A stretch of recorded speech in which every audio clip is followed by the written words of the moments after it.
नमस्कार विद्यार्थी मित्रांनो, आज आपण राष्ट्रीय उत्पन्न याची माहिती बघणार आहोत.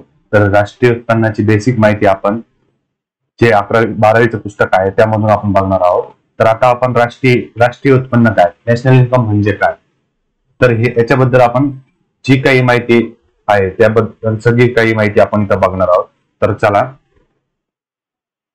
तर आपण वन बाय वन एक एक पॉइंट बघूया. तर राष्ट्रीय उत्पन्न हा स्थूल अर्थशास्त्राचा एक महत्वाचा अभ्यास विषय आहे. स्थूल अर्थशास्त्राचा एक महत्वाचा देशाच्या अर्थव्यवस्थेत शेती, उद्योग, व्यापार, बाजारपेठा, बँका आणि वित्तीय संस्था, म्हणजे शेती, उद्योग, व्यापार, बाजारपेठा, बँका आणि वित्तीय संस्था, विविध विभाग आणि त्यांची कार्यालय इत्यादीचा समावेश होतो. तर देशाच्या अर्थव्यवस्थेत कशा समावेश होतो, तर शेती होतो, शेती, उद्योग,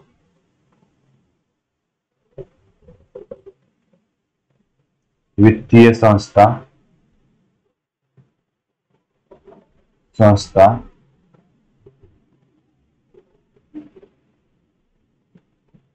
आणि बाजारपेठा,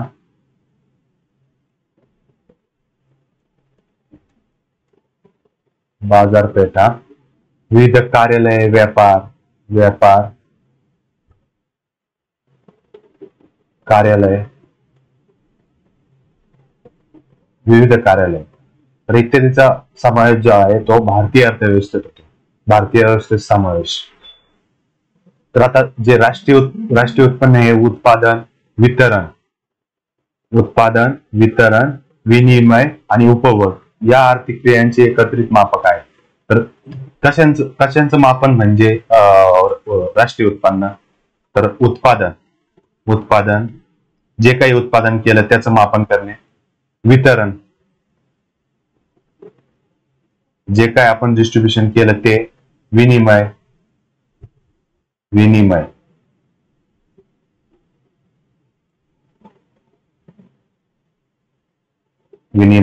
आणि परत काय सांगितलंय, उपभोग. ह्या ज्या गोष्टी यांचं मापन करायचं, जे काही मापन येईल म्हणजे तेच राष्ट्रीय उत्पन्न हो. तर काय सांगितलंय की राष्ट्रीय उत्पन्न हे उत्पादन, वितरण, विनिमय, उपभोग या आर्थिक क्रियांचं मापन होय. तर याच्याबद्दल राष्ट्रीय उत्पन्नाबद्दल सांगितलंय इथं. याबरोबर देशातील लोकांच्या आर्थिक कल्याणाची वस्तुनिष्ठ निर्देशक होय. देशातील लोकांच्या आर्थिक कल्याणाची वस्तुनिष्ठ निर्देशक होय, म्हणजे वस्तुनिष्ठ निर्देशक होय, निर्देश करतात. तर भारतात 1949 मध्ये राष्ट्रीय उत्पन्न समितीची स्थापना करून सरकारने राष्ट्रीय उत्पन्नाचे नियमित संकलनाला सुरुवात केली. तर काय, तर राष्ट्रीय उत्पन्न समितीची स्थापना कधी झाली, राष्ट्रीय उत्पन्न समिती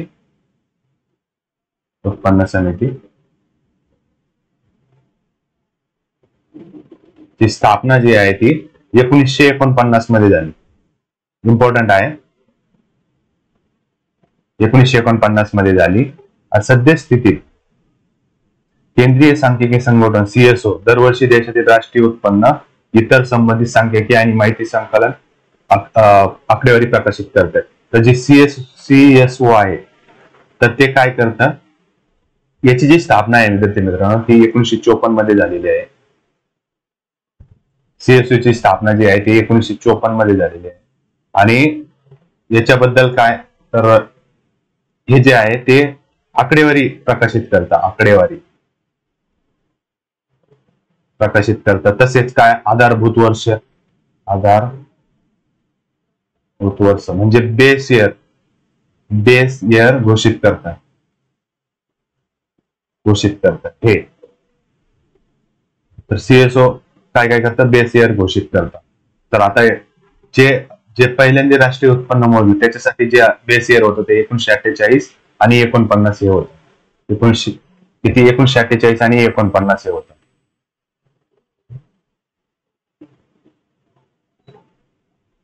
आणि 1950 हे जे बेस इयर होतं. तर आता अर्थ बघूया आपण. आधुनिक अर्थव्यवस्था ही पैशावर आधारित आहे, म्हणून देशाचे राष्ट्रीय उत्पन्न पैशामध्ये व्यक्त केले जाते. जी काय अर्थव्यवस्था आहे ती पैशावर आधारित आहे, म्हणून देशाचे जे राष्ट्रीय उत्पन्न आहे ते पैशामध्ये व्यक्त केलं जातं. तर देशाचे एकूण राष्ट्रीय उत्पन्न म्हणजेच राष्ट्रीय उत्पन्न. जे काही देशात उत्पन्न होईल तेच म्हणजे राष्ट्रीय उत्पन्न. खऱ्या अर्थाने राष्ट्रीय उत्पन्न म्हणजे एका वर्षाच्या कालावधीत देशात उत्पादित होणाऱ्या वस्तू व सेवांचा प्रभाव. राष्ट्रीय उत्पन्न म्हणजे काय? एका वर्षाच्या कालावधीत जे काही एक येणार असेल त्याच्यात काही वस्तू आणि सेवा यांचं काय उत्पादन होतं. उत्पादन आणि प्रवाह, सेवा प्रवाह. आता राष्ट्रीय उत्पन्नाची व्याख्या जी सांगितलेली ते बघूया आपण.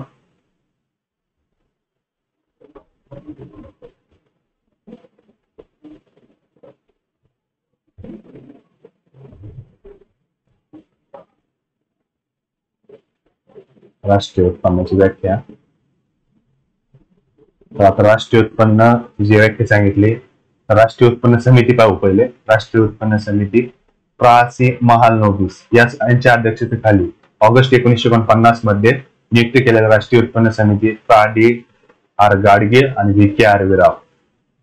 गाडगे आणि व्ही.के. आर्वे राव हे सदस्य होते. तर 3 लोक होते, पी.सी. महालनोबिस, व्ही.के. आर्वे राव आणि गाडगे. तर यांनी जी व्याख्या सांगितलेली आहे ती राष्ट्रीय उत्पन्न म्हणजे एखाद्या विशिष्ट कालावधीत निर्माण करण्यात आलेल्या वस्तू आणि सेवेचे दुहेरी मोजमाप न होणे.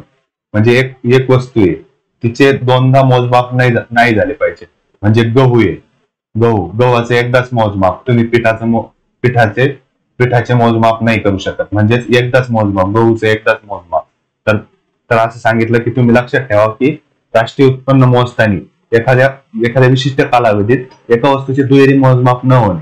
तर अशी जी राष्ट्रीय उत्पन्न समितीने व्याख्या सांगितलेली. आता काय प्रा.सी. पिगू काय म्हणतो?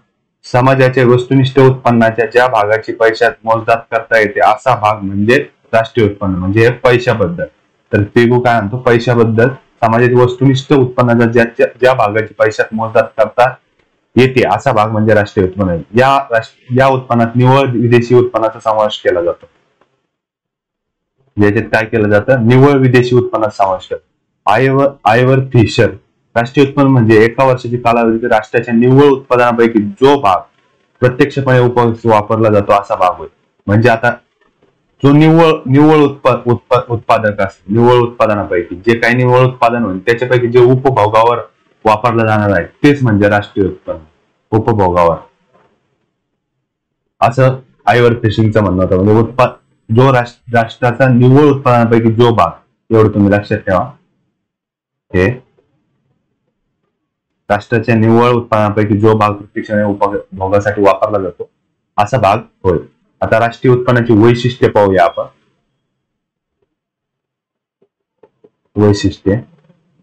वैशिष्ट्य काय? स्थूल आर्थिक संकल्पना. एकूण राष्ट्रीय उत्पन्न एखाद्या व्यक्तीशी संबंधित नसून ते संपूर्ण अर्थव्यवस्थेतील उत्पन्नाच्या प्रतिनिधित्व करते. म्हणूनच ही एक स्थूल अर्थसंकल्पीय संकल्पना आहे. स्थूल आर्थिक संकल्पना काय? तर एकूण राष्ट्रीय उत्पन्न एखाद्या व्यक्तीशी संबंधित नसून, एका व्यक्तीचं विचारतात का राष्ट्रीय उत्पन्न? एका व्यक्तीत नाही काढू शकते, ते संपूर्ण अर्थव्यवस्थेतील उत्पन्नाचे प्रतिनिधित्व करते. राईट. तर म्हणून एक स्थूल आर्थिक संकल्पना होय. म्हणूनच एक स्थूल राष्ट्रीय उत्पन्नात अंतिम वस्तूचे मोजमाप व सेवांचे मोजमाप, दुहेरी गणना टाळण्यासाठी फक्त अंतिम वस्तू अर्थव्यवस्थेत उत्पादित सेवांचे मूल्य विचारात घेतले जाते. अर्धसिद्ध वस्तू, कच्च्या मालाची किंमत विचारात घेऊ नये. म्हणजे जे काही अर्धसिद्ध वस्तू असतील त्याचे विचार घ्यायचे नाही, ते म्हणजे ऍडच नाही करायचे राष्ट्रीय उत्पन्नामध्ये. तर आता एखाद्या उदाहरणार्थ आपण घेऊ, शर्टचे मूल्य निश्चित करताना कापसाच्या मूल्याचा विचार केला जात नाही, कारण ते शर्टच्या किमतीत आधीपासून समाविष्ट केलेले आहे. बरोबर. तर आता जे राष्ट्रीय उत्पन्नाची वैशिष्ट्य आहे ते आता तुम्ही असं पण एक्झामला विचारू शकता की कोणकोणत्या राष्ट्रीय उत्पन्नाची वैशिष्ट्य आहे. स्थूल आर्थिक संकल्पना आहे. बरोबर. तर पहिली काय? स्थूल आर्थिक संकल्पना. स्थूल आर्थिक संकल्पना.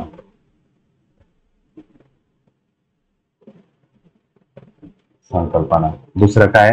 राष्ट्रीय उत्पन्नात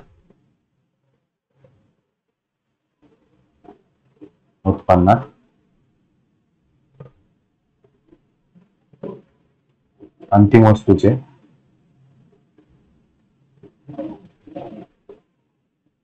वस्तू व सेवांचे मूल्य व सेवांचे मूल्य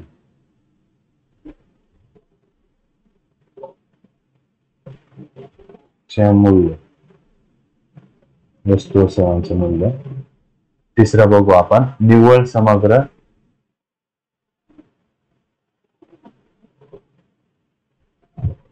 मूल्य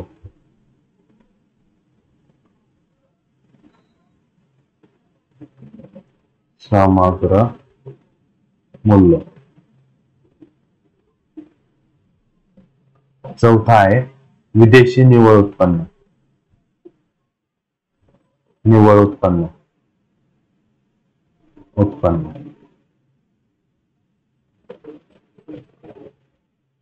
आणि आर्थिक वर्ष, पाचवा आर्थिक वर्ष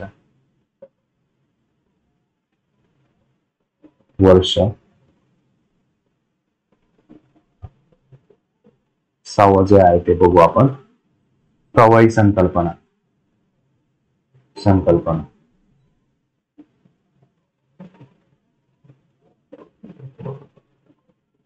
तर याच्यावरती क्वेश्चन विचारला होता। राष्ट्रीय उत्पन्न हे एक प्रवाही संकल्पना आहे।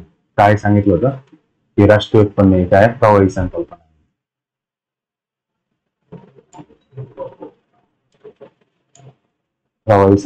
राष्ट्रीय उत्पन्न हे काय प्रवाही संकल्पना आहे।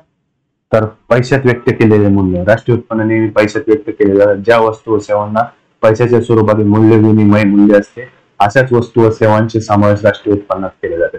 म्हणजे जे काय वस्तू जे राष्ट्रीय उत्पन्न आहे का ते पैशात व्यक्त केले जातात, पैशात व्यक्त केलं जातं, पैशात व्यक्त केलं जातं बरोबर, पैशात व्यक्त केले जाते। राष्ट्रीय उत्पन्न कशात व्यक्त केले, पैशात व्यक्त केले जाते। राष्ट्रीय उत्पन्नाचा चक्रीय प्रवाह, राष्ट्रीय उत्पन्नाचा चक्रीय प्रवाह ही आता राष्ट्रीय उत्पन्नाचा चक्रीय प्रवाह विचारलाय। राष्ट्रीय उत्पन्नाचे चक्रीय प्रवाह खालील प्रमाण, हे सगळे काही माहिती आपण पुढच्या लेक्चर मध्ये बघणार आहोत। तर आता धन्यवाद विद्यार्थी मित्रांनो।